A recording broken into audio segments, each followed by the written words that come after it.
সভাপতি সঞ্চালক, আমাদের এই ব্লকের তৃণমূল যুব কংগ্রেসের সভাপতি এবং একটি বিদ্যালয়ের কৃতি শিক্ষক সম্মানীয় সঞ্জিত ব্যানার্জি মহোদয়, আমাদের এই সভাতে আছেন যিনি একটু আগেই বক্তব্য রাখলেন আমাদের তৃণমূল কংগ্রেসের সংসদীয় দলের সহকারী মুখ্য সচেতক এবং আপনাদের সাংসদ, কেউ দিদি, কেউ ঘরের মেয়ে, কেউ বোন হিসেবে যাকে দেখেন, আপনাদের প্রাণের মানুষ সম্মানীয় ডক্টর রত্না দে নাগ আছেন, তাকে আমি শ্রদ্ধা জানাই। আমাদের এই জেলার তৃণমূল কংগ্রেসের জনপ্রিয় সভাপতি এবং বিধানসভার সংগ্রামী বিধায়ক আপনাদের নেতা সম্মানীয় তপন দাশগুপ্ত আছেন জেলা তৃণমূল যুব কংগ্রেসের কার্যকরী সভাপতি এবং রাজ্য তৃণমূল যুব কংগ্রেসের সাধারণ সম্পাদক আমাদের উত্তরপাড়ার সিআইসি প্রিয় দিলীপ যাদব, আমাদের মধ্যে আছেন এই জেলার তৃণমূল যুব কংগ্রেসের সভাপতি এবং অত্যন্ত লড়াকু নেতা জনপ্রিয় বিধায়ক জাঙ্গিপাড়া, আমার সতীর্থ সহকর্মী স্নেহাশিস চক্রবর্তী, হাসান ভাই আছেন আমাদের খানাকুলের, যিনি আমাদের রাজ্য যুব কমিটিতে আছেন, স্বপন নন্দীকে আমি দেখতে পাচ্ছি, আরামবাগের বিরোধী দলনেতা তথা সংগ্রামী নেতা, এবং আমাদের এখানে অসীমা পাত্র আছেন যিনি পরিষদীয় সচিব, নেত্রী মমতা বন্দ্যোপাধ্যায়ের আশীর্বাদ ধন্যা বিধায়িকা, সংগ্রামী বিধায়িকা, বলাগড়ের জনপ্রিয় বিধায়ক অসীম মাঝিকেও আমি দেখতে পাচ্ছি, তিনি মঞ্চে আছেন। মঞ্চে আরও বহু জেলার নেতারা আছেন, আমাদের যুব নেতারা আছেন, প্রত্যেকেই আমি শ্রদ্ধা সম্মান জানাচ্ছি। এখানে আমাদের আনিসুল ইসলাম সাহেব আছেন, এই ব্লকের তৃণমূল কংগ্রেসের সভাপতি, মান্নান সাহেব আছেন, আব্দুল মান্নান, বিকাশ ভট্টাচার্য, অসিত চ্যাটার্জিরা আছেন, বাদশাহ আলম নাসিম মণ্ডল আছেন, মোহাম্মদ নূর শোভা আছেন, অমিতাভ চৌধুরী, মোহাম্মদ শিবা আছেন, আমাদের যারা শাখা সংগঠনের মাইনরিটি সেলের আক্তার হোসেন আছেন, মহিলার ফুলমণি মুর্মু আছেন, সেবা দলের গৌতম বাড় আছেন, যুবার সুদিন দত্তরা আছেন, আরও বহু নেতৃত্ব আছেন। আমি তাদের প্রত্যেককে অন্তর থেকে সম্মান জানাচ্ছি। আর আপনারা যারা কাঠফাটা রৌদ্রকে মাথায় নিয়ে এসেছেন, আমার ইন্দ্র ভাই আছেন, তিনিও আমাদের যুব কমিটির সম্পাদক, তাকেও আমি সম্মান জানাচ্ছি। আপনারা কাঠফাটা রোদকে মাথায় নিয়ে এসেছেন, এখন সূর্য অস্তমিত হয়েছে, ছাওয়া হয়ে গেছে, আমার আসতে দেরি হয়েছে, ক্ষমা প্রার্থী। পশ্চিম মেদিনীপুরের বেলদাতে একটি মহাবিদ্যালয়ের অনুষ্ঠান শেষ করে আসতে হয়েছে, তাই দেরি হয়ে গেছে। আপনারা অনেক দূর থেকে, গ্রাম থেকে এসেছেন, পান্ডুয়ার বিভিন্ন এলাকা থেকে এসেছেন, আমি আপনাদেরকে প্রণাম জানাচ্ছি, সালাম জানাচ্ছি, শুভেচ্ছা জানাচ্ছি, শ্রদ্ধা জানাচ্ছি। আমার আদিবাসী যারা এসেছেন, আমাদের কর্মী সমর্থক শুভানুধ্যায়ী, তাদেরকে জোহার জানাচ্ছি আজকের এই সমাবেশে। আপনারা জানেন যে আজকের এই সমাবেশ কেন ডাকা হয়েছে। আমরা তৃণমূল যুব কংগ্রেসের পক্ষ থেকে গোটা রাজ্য জুড়ে আমরা 9 এপ্রিলের পর থেকে আমরা সর্বত্র, দিল্লিতে যে নারকীয় ঘটনা ঘটিয়েছে সিপিএম এর গুন্ডারা, হারমাদ বাহিনীরা, তার বিরুদ্ধে লাগাতার আমরা মিছিল সংগ্রাম করছি। আমি গত কয়েকদিন আগে 12 তারিখে বলাগড়ে এসেছিলাম, ভাই স্বপনের নেতৃত্বে ওখানে যুব সম্মেলন হয়েছিল, অসীম মাঝিরা সেখানে ছিলেন। সেখানে আমাদের এই পান্ডুয়া ব্লকের যুব সভাপতি সঞ্জিত ব্যানার্জি বললেন আমাদের ব্লকেও একটা সভা আমরা করব। আমি বললাম নিশ্চয়ই করতে হবে, কারণ আমাদের একটা লজ্জা রয়ে গেছে, একটা অনুতাপ রয়ে গেছে, আমরা পারিনি মানুষকে বুঝাতে। 2011 বিধানসভা ভোটে যখন পূর্ব মেদিনীপুর জেলায় 16-0 হয়েছে, হাওড়া জেলাতে যখন 16-0 হয়েছে, কলকাতা জেলাতে যখন 11-0 হয়েছে, তখন আমাদের এই হুগলি জেলাতেও আমরা 16-0 করতে পারতাম, কিন্তু আমরা এখানে করতে পারিনি। 2টো আসন আমরা জিততে পারিনি।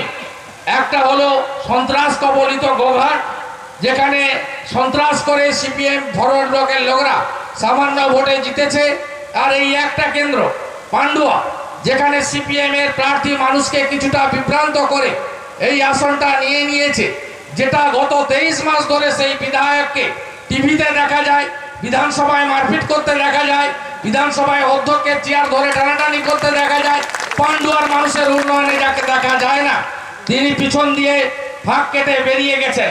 আমি সঞ্জিত ব্যানার্জির প্রস্তাব লুফে নিয়ে, তপন দাশগুপ্ত রত্রাদির অনুমতি নিয়ে, আমি স্নেহাশিস চক্রবর্তীর সঙ্গে পরামর্শ করে আমি আজকে এখানে সভা করার জন্য বললাম। এই সভাতে আমাদের ধিক্কার জানাতে হবে দিল্লির ঘটনায়। গত 9 এপ্রিল দিল্লিতে কি ঘটেছিল যোজনা কমিশনের সামনে। আপনারা হারমাত সিপিএম কে চেনেন। 34 বছর ধরে এই হারমাত সিপিএম মরিচঝাপিতে মৎস্যজীবী খুন করেছে। এই হারমাত সিপিএম এর হাতে 82 সালে কসবার বিজন সেতুতে আমাদের 17 জন আনন্দমার্গী সাধুকে এদের এমএলএ দাঁড়িয়ে থেকে পুড়িয়ে মেরেছে। আপনারা সবাই জানেন। আপনারা জানেন এরা 93 সালে মহাকরণ অভিযানে সেদিনের যুবনেত্রী Mamata Bandyopadhyay no identity card no ভোটকে দাবিতে সামনে রেখে যে আন্দোলন করেছিলেন, তার উপরে গুলি চালিয়ে 13 জন কর্মীকে সেদিন খুন করেছিল। আপনারা জানেন এই সিপিএম ছোট আঙ্গারিয়াতে আমাদের গড়বেতাতে বক্তার মণ্ডলের বাড়িতে 2000 সালের 4 জানুয়ারি শিকল তুলে 9 জন সংখ্যালঘু মুসলমানকে পুড়িয়ে মেরেছিল। আপনারা জানেন। আপনারা জানেন বীরভূমের নানুর থানার সুজপুরের বাসাপাড়াতে সেখানে 9 জন সংখ্যালঘু মুসলমান ক্ষেত মজুরকে কুপিয়ে কুপিয়ে খুন করেছিল সিপিএম। আপনারা নিশ্চয়ই জানেন। আপনারা নিশ্চয়ই জানেন কাছেই সিঙ্গুর, সেখানে 18 বছরের বাচ্চা মেয়ে তাপসী মালিককে ধর্ষণ করে খুন করে টাটার কারখানার ভিতরে জ্বালিয়েছিল। রাজকুমার ভুলের দেহ লোপাট করেছিল। আপনারা জানেন যে এলাকা থেকে আমি সাংসদ, আপনাদের আশীর্বাদ দোয়াকে মাথায় নিয়ে আমি হারমাত বাহিনীর নেতা লক্ষণ শেঠকে 1,73,000 ভোটে নন্দীগ্রামের মাটিতে পরাস্ত করে আপনাদের কাছে এসেছি। সেখানে আপনারা জানেন নন্দীগ্রামে কি হয়েছিল। 42 জন কৃষককে খুন করা হয়েছে, কিভাবে অত্যাচার করা হয়েছে আপনারা জানেন। আপনারা জানেন সেই আন্দোলন কখনো সফল হতো না যদি শেখ সেলিম শহীদ না হতো, যদি ইমদাদুল শহীদ না হতো, যদি ইমাদুল খাঁ শহীদ না হতো, যদি রেজাউল করিম শহীদ না হতো, যদি সলেমান শাহ শহীদ না হতো, যদি কোয়েম কাজী শহীদ না হতো, যদি মহিলা বাসন্তী কর, মহিলা সুপ্রিয়া জানা শহীদ না হতো, যদি মহিলা শ্যামলী মান্না, মহিলা পার্বতী মিত্ররা শহীদ না হতো, যদি বাচ্চা শিশু 5 বছর ক্লাস 5 ছাত্র বিশ্বজিৎ মাইতি শহীদ না হতো, তাহলে সেখানে আন্দোলন জয়যুক্ত হতো না। সিপিএম এতটাই নৃশংস, বাংলার মানুষ তাদের বারে বারে দেখেছে।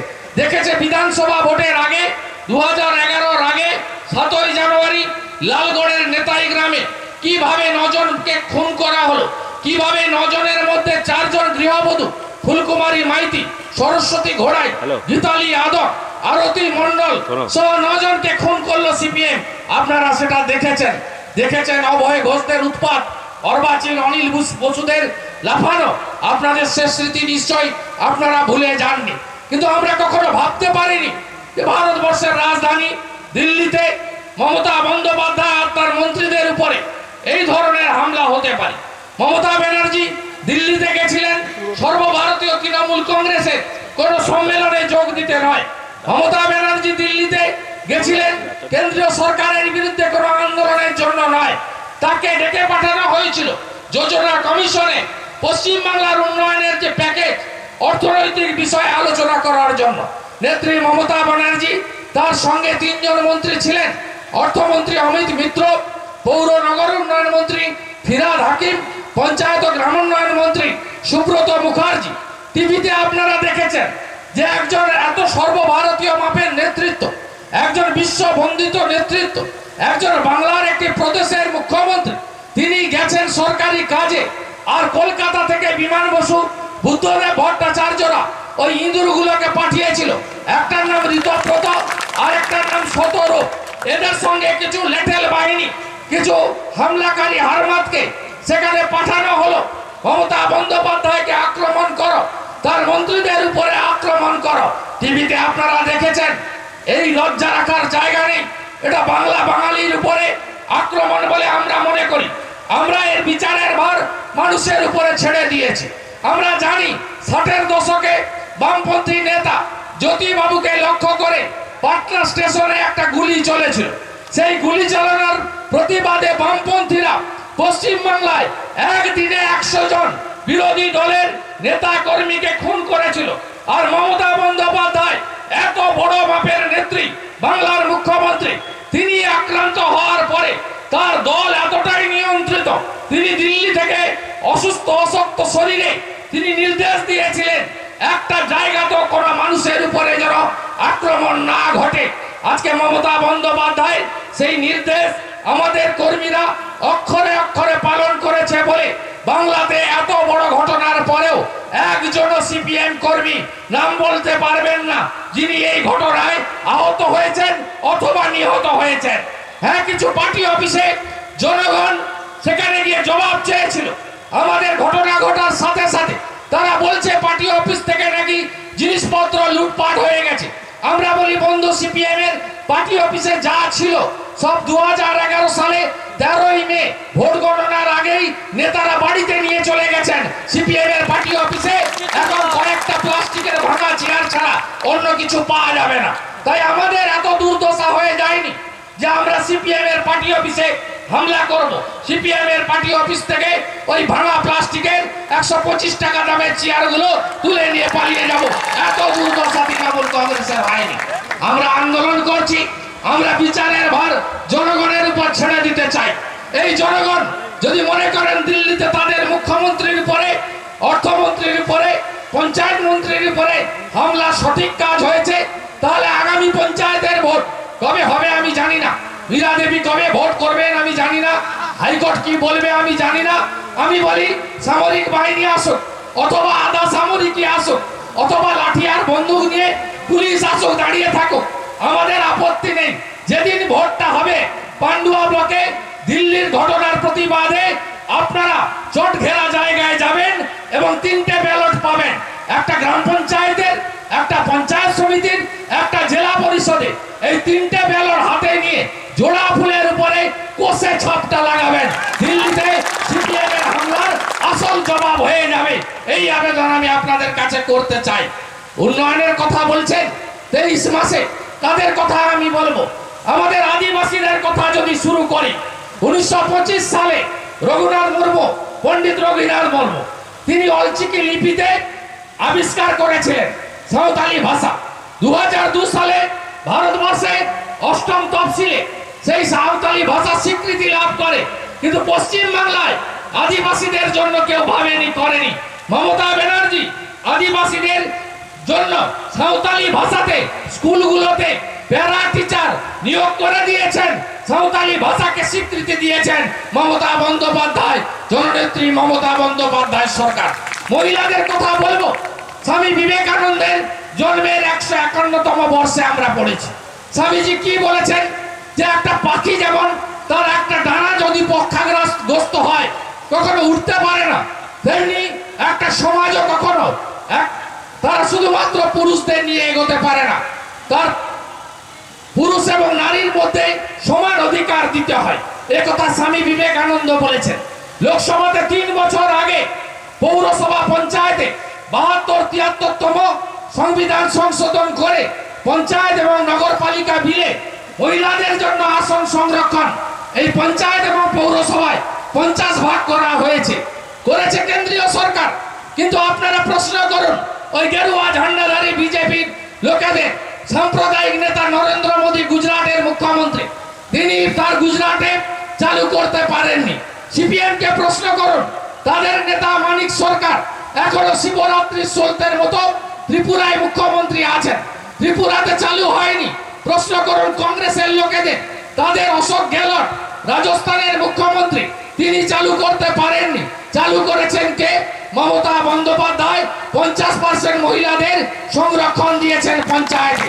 এবারে আপনারা বাজেটে দেখেছেন কন্যাশ্রী প্রকল্প 9, 10, 11, 12 বালিকাদের পড়াতে উৎসাহ দেওয়ার জন্য 500 টাকা করে ভাতা সরকারের পক্ষ থেকে দেওয়া হচ্ছে। আর কি বলেছেন মুখ্যমন্ত্রী? তার বাজেটে অর্থমন্ত্রী 18 বছর বয়স যে সমস্ত অবিবাহিত বালিকা আমাদের মহিলারা, তারা 25,000 টাকা সরকার দেবে কন্যাশ্রী প্রকল্পে। আমি যদি বলি SC, ST, OBCর কথা, আমাদের রত্নাদি বলে গেছে যে কিভাবে আগে সার্টিফিকেট পেতে জুতো বদলাতে হতো আপনাদের, এখন 30 দিনের মধ্যে সার্টিফিকেট পাচ্ছেন। শিক্ষকদের কথা যদি বলি, আজকের 1 তারিখে বেতন হচ্ছে কি হচ্ছে না? উত্তর হবে হচ্ছে। আগে কবে পেতেন? 14 তারিখ 15 তারিখে পেতেন। যদি রিটার্ন লোকেদের কথা বলি, পেনশন যারা করছে পাচ্ছেন, তারা জিজ্ঞেস করুন, আগে কান্তি বিশ্বাস ওদের শিক্ষামন্ত্রী ছিল, তার স্ত্রী সহধর্মিনী, তিনিও শিক্ষিকা, তিনি রিটায়ার করার আগের দিন পেনশন চালু হয়ে গেছে। আর 10 লক্ষ এমন লোক আছে বাংলাতে যাদের এখনো পেনশন চালু হয়নি, হাইকোর্টের দরজায় তাদেরকে ঘুরে বেড়াতে হচ্ছে। আমাদের এই সরকার, মামাটি মানুষের সরকার, 50 ভাগ প্রভিশনাল পেনশন চালু করে দিয়েছেন। মাইনরিটিরা এখানে আছেন, এখনই বিজেপির বন্ধু শুনলে বলবে এই তো মুসলিম তোষণ করছে। আমরা বলি মাইনরিটি মানে শুধু মুসলমান নয়, আমাদের সংবিধান প্রণেতা ডক্টর বি.আর. আম্বেদকর, মৌলানা আজাদরা সংবিধানে বলে গেছেন সংখ্যালঘুদের জন্য সরকার কাজ করতে দায়বদ্ধ। সরকারকে আলাদা করে এদের দেখতে হবে, এরা পিছিয়ে পড়া অংশ, দুর্বলতর শ্রেণী। সেই কারণে মাইনরিটিদের মধ্যে মুসলমানরা আছেন, জৈনরা আছেন, শিখরা আছেন, বুদ্ধিস্টরা আছেন, খ্রিস্টানরা আছেন। তাদের জন্য আমাদের গোটা ভারতবর্ষে বহু টাকা ব্যয় করা হয়, বহু কেন্দ্রীয় প্রজেক্ট, রাজ্যের প্রজেক্ট আছে। এই রাজ্যে সিপিএম কাঁধে ঝান্ডাটা ধরালো মাইনরিটিদের, হাতে বোমাটা ধরালো, যেখানে লড়াই হবে মাইনরিটিরা আগে থাকো, তাদের ব্যবহার করালো, তাদেরকে বললো তোমরা নিচে বসে থাকো, আর অনিল বসু, সুদর্শন রায় চৌধুরীরা উপরে বসে মাতব্বরি করবে, এটাই তাদের বলেছিল। মমতা ব্যানার্জি আকবর আলী খন্দকারের মতো আমরা অকালে তাকে হারিয়েছি, ঈশ্বর আল্লাহ কেড়ে নিয়েছেন, আমাদের মধ্যে তিনি নেই। তিনি আকবর আলী খন্দকারের মতো নেতাকে তৈরি করেছিলেন, যিনি থাকলে আজকে হয়তো সর্বভারতীয় নেতৃত্ব দিতেন। মমতা বন্দ্যোপাধ্যায় 2008 সালে যখন আমরা পঞ্চায়েতে জিতলাম 2টো জেলা, একটা আমার জেলা পূর্ব মেদিনীপুর আর একটা দক্ষিণ 24 পরগনা। দক্ষিণ 24 পরগনার সভাধিপতি মুসলিমদের জন্য, মহিলাদের জন্য সংরক্ষিত, মহিলাদের মধ্যে তিনি বেগম শামীমা শেখকে সভাধিপতি করলেন। পূর্ব মেদিনীপুরের সভাধিপতি তফসিলি জাতিদের জন্য সংরক্ষিত সহকারী সভাধিপতি শেখ মাহমুদ হোসেনকে তিনি করলেন। অর্থাৎ তিনি কি বললেন, ভাই তুমি নিচে বসবে কেন, তুমি পাশের চেয়ারটায় আমার বসো, একসঙ্গে হাতে হাত মিলিয়ে সবাই মিলে আমরা কাজ করি, এটাই তিনি বলে গেছেন। আগের বুদ্ধবাবু কি বলেছিলেন, মুখ্যমন্ত্রী হওয়ার পরে এতিমখানা, বেসরকারি মাদ্রাসা, সেখানে নাকি জঙ্গি তৈরি করা হয়। আর আমাদের সরকার কি বলছে, বলছে মাদ্রাসার কাগজপত্র থাকলে মাদ্রাসা আর এমএসকে কে আমরা অনুমোদন দিব। ইতিমধ্যে অনেক অনুমোদন হয়েছে। আগের বাম সরকার মাইনরিটি স্টাইপেন্ড কত দিয়েছে, 34 বছরে 3 লক্ষ, আর 23 মাসে আমাদের সরকার মাইনরিটি স্টাইপেন্ড স্কলারশিপ কত দিয়েছে, 24 লক্ষ। মাদ্রাসার ছাত্রীদের সাইকেল দেওয়া হয়েছে। হ্যাঁ, আরো প্রয়োজন, যারা অন্য স্কুলে পড়েন, কলেজে পড়েন, বিপিএল তালিকাভুক্ত, তাদেরও দাবি আছে। মমতা ব্যানার্জি বলেছেন আমি আগে মাইনরিটিদের দিলাম, তারপরে তোমাদেরও দেব। আমার সরকার 2,03,000 কোটি টাকা ঋণের বোঝা মাথায় নিয়ে কাজ করছে। অর্থনীতিটা ভালো হলে আমি নিশ্চয়ই তোমাদের জন্য ভাববো। পুলিশের কর্মচারীদের কথা বলুন, জিজ্ঞেস করুন, আগের সরকার রেশন বন্ধ করেছে, মুখ্যমন্ত্রী মমতা বন্দ্যোপাধ্যায় পুলিশের কল্যাণ বোর্ড করেছেন, বলেছেন 15 বছর যে পুলিশ কর্মীরা জেলার বাইরে থাকেন বাড়ি ছেড়ে 15 বছর ধরে, তাদেরকে জেলায় আমি আনবো। তারা 15 বছর বাইরে ছিলেন, সেবা দিয়েছেন, তাদেরকে আমি জেলায় ফিরিয়ে আনতে চাই। যদি কৃষকের কথা আপনি বলেন, কৃষক মান্ডি হচ্ছে, যদি কৃষকের কথা বলেন, আমি দেখে এলাম পান্ডুয়া একটা শস্য ভান্ডার, যেমন আমার এলাকা শস্য ভান্ডার, আপনাদের এলাকা শস্য ভান্ডার। এখানে আমন হয়, বোরো ধান হয়, এখানে সবজির ক্ষেত আছে, এখানে নানাবিধ আলু হয়, এখানে আরো নানাবিধ কৃষিজ ফসল উৎপাদিত হয়। আপনারা বলুন আমাদের সরকার যে আপনারা পাওয়ার টিলার বসিয়ে, পাম্প সেট বসিয়ে আপনারা যে পাম্প করছেন, জল তুলছেন, তার জন্য ইলেকট্রিক অফিসে 8,000 করে টাকা দিতে হতো প্রথমে, এবারে 8,000 টাকা সরকার আপনাদের দিয়ে দিচ্ছে। 50,000 টাকা পর্যন্ত 7% সুদে কিষাণ ক্রেডিট কার্ড, কত লক্ষ লক্ষ কিষাণ ক্রেডিট কার্ড পশ্চিমবাংলাতে আমাদের সরকারের আমলে চালু হয়েছে, আপনারা জানেন। আমাদের সরকারের আমলে শুধু কিষাণ ক্রেডিট কার্ড নয়, বন্যা হলে, প্রাকৃতিক দুর্যোগ হলে, ভয়ঙ্কর কালবৈশাখী হলে আমাদের ফসল নষ্ট হয়ে যায়, ক্রপ ইন্স্যুরেন্সের জন্য, শস্য বীমার জন্য যে প্রিমিয়ামটা, এই প্রিমিয়ামটা কৃষক দিতে পারে না। সরকার বলছে কিষাণ ক্রেডিট কার্ডে আমি প্রিমিয়ামের টাকা দিয়ে দেব, সেই টাকা তুমি পেয়ে যাবে। তোমার শস্য যদি বন্যায় ক্ষতি হয়, খরায় নষ্ট হয়ে যায়, ঝড়ে যদি তোমার ফসল নষ্ট হয়, তাহলে ক্রপ ইন্স্যুরেন্স থাকলে তুমি ক্ষতিপূরণ পাবে। 2011 সালে ধানের মোটা ধানের মূল্য কত ছিল? 1080 টাকা। ধান কেনা বেচায় সমস্যা হয়েছে। 2012 সালে আমন উঠার পরে ধানের মোটা ধানের কত কুইন্টাল করেছে সরকার? 1250 টাকা কুইন্টাল করা হয়েছে এবং ধান বিক্রি নিয়ে সমস্যা হয়নি। 2011-তে আপনারা আলুর ভালো দাম পেয়েছিলেন। 2012-13-তে যখন আলু উঠলো, আলুর সঠিক দাম আপনারা প্রথমে পেলেন না, সমস্যা তৈরি হলো। আপনাদের জন্য এই কৃষক দরদি সরকার কি করলো? বলল 27 কোটি টাকা আমি দিলাম, রেশন দোকানের মাধ্যমে আলু বিতরণ হবে, ফুড কর্পোরেশন তারা আলুগুলো সংগ্রহ করবে। শুধু তাই নয়, আলু রপ্তানি করার জন্য সরকারের পক্ষ থেকে যে নিষেধাজ্ঞা ছিল প্রত্যাহার করে নিলেন সরকার, যাতে আপনারা আলু রপ্তানি করতে পারেন। এটাই হলো কৃষক দরদি সরকার। আমার বেকার যুবকরা আছেন, 1 কোটি বেকার কারা সৃষ্টি করেছেন? আগের বাম সরকার সৃষ্টি করে গেছে। এই কয়েক মাসের মধ্যে এত অর্থনৈতিক সমস্যা সত্ত্বেও 50,000 এসএসসি নিয়োগের রেজাল্ট বেরিয়েছে। টেট পরীক্ষা মেধা অনুযায়ী নিয়োগ হবে, এবারে মৌখিক হবে। 31 মার্চ 34,500 প্রাইমারি শিক্ষক নিয়োগের পরীক্ষা হয়েছে। 45 লক্ষ পরীক্ষার্থী, তাদের সঙ্গে 2 জন করে গার্ডিয়ান, 1.5 কোটি লোক রাস্তায় নেমেছিল। এত বিরাট কর্মযজ্ঞ ভারতবর্ষের কোন সরকার করতে পারেনি, যেটা তৃণমূল কংগ্রেসের সরকার করে দেখিয়েছে। 1,30,000 সিভিক পুলিশ নিয়োগের প্রক্রিয়া চলছে। 5,000 ভিলেজ পুলিশ নিয়োগ হয়েছে। 24,000 home guard junior constable lady constable নিয়োগ হয়েছে। কৃষি প্রযুক্তি সহায়ক পিএসসির মাধ্যমে নিয়োগের প্রক্রিয়া চলছে। 3,500 ডাক্তার নিয়োগ হয়েছে। পশ্চিম বাংলায় হসপিটালগুলিতে এসএনসি ইউনিট সহ নানাবিধ উন্নয়নের কাজ এই রাজ্যে সরকার করেছে। এই সরকারের যদি উন্নয়নের কথা বলতে চাই তাহলে অনেক সময় লাগবে, আপনারাও ক্লান্ত। আমি আর কথা না বাড়িয়ে আমি আপনাদের বলবো, আপনাদের ঐক্যবদ্ধ থাকতে হবে এবং এই সরকারের সঙ্গে থাকতে হবে এবং এই সরকারের জনমুখী কাজকে আপনাদেরকে এগিয়ে নিয়ে যেতে হবে। আমি সাম্প্রতিক যে প্রসঙ্গ চিটফান্ড নিয়ে কিছু কথা বলে আমার কথা শেষ করতে চাই। আমাকে রত্নাদি আগেই ডেকে দিয়েছেন, পঞ্চায়েত ভোটে আসতে হবে, পঞ্চায়েত ভোটে আসবো। আবার পান্ডুয়ার বিভিন্ন গ্রামে যাওয়ার সুযোগ রত্নাদি, আনিসুল সাহেবরা, সঞ্জিত ভাইরা, আমাদের অসিত বাবু, অন্যান্যরা তারা করে দেবেন আমি জানি। তাই আমি আজকে শুধু চিটফান্ড প্রসঙ্গে কয়েকটা কথা বলতে চাই। আপনারা জানেন পশ্চিমবাংলায় এই যে চিটফান্ডের ঘটনা ঘটেছে, এটা যদি আপনারা বিশ্লেষণ করে দেখেন, এর জন্য দায়ী হলো আগের বাম সরকার। বাম সরকারের আমলে এই সমস্ত চিটফান্ডে রমরমা হয়েছে। একটার বিরুদ্ধে 34 বছর সরকারে ছিল, ব্যবস্থা নেয়নি। সঞ্চয়িতা, সঞ্চয়িনী, ওভারল্যান্ড, বেথেল, হেরোনা, হাজার হাজার কোটি টাকা বাংলা থেকে মেরে দিয়ে চলে গেছে।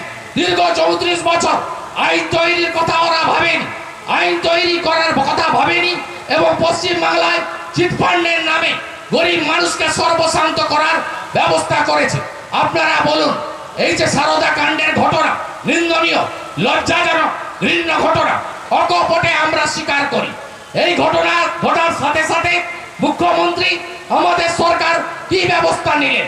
কেন্দ্রের সরকারকে, রাষ্ট্রপতিকে বললেন যে বিল পড়ে আছে, তার জন্য নতুন বিল করা যাচ্ছে না, সেই বিল আপনি ফেরত পাঠান।